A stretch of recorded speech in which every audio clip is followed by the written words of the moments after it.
Greetings and peace to everyone. May kababayan ko ito si Commissioner Adaman.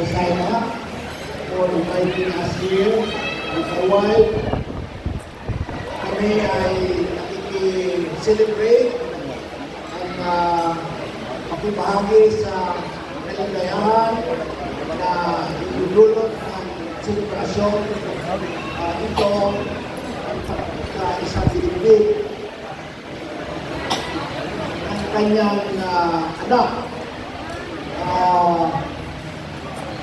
Ako'y natutuwa at nakikita ko rin dito yung mga leaders natin ng mga different organizations. Hindi ko na isa-isahin kasi baka may mamiss ako. So, natutuwa ako na invitahan ko sila. Ganun sila na-supportive sa mga kasamahan natin na tulad ng pagsama.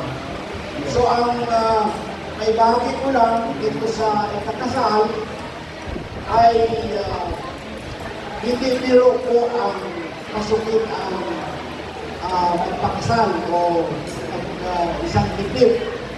Ay ito isang seryosong bagay na parang isang pagkain na kung nainitan ka, pwede mo iluluwa. Ito, sa init at ginhawa, mainit ka ng pagkain o hindi, kailangan panindigan mo. So, alam ko, bago nyo pinasok itong event na to, itong tinatawag na pagpapakasal, alam na ninyo yung mga consequences, mga importance at saka significance and also the challenges. So, tulad ng sinasabi natin palagi, through thick and thin, kung mag-asawa kayo, ay magsusuportahan kayo. At kung tutusin, sabi nila, till death do us part. Ang pag-aasawa ay pagtutulungan, pagmamahalan, hanggang kamatayan.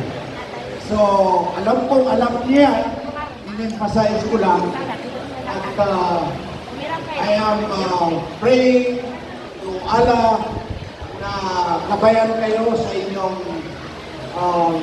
new chapter of your life as married couple at biyayaan kayo ng many blessings, happiness, good health, and above all, mabigyan kayo ng maraming anak para lumago ang ating tribo, lalo na kayo pare-parehas na taga-pagpapalala.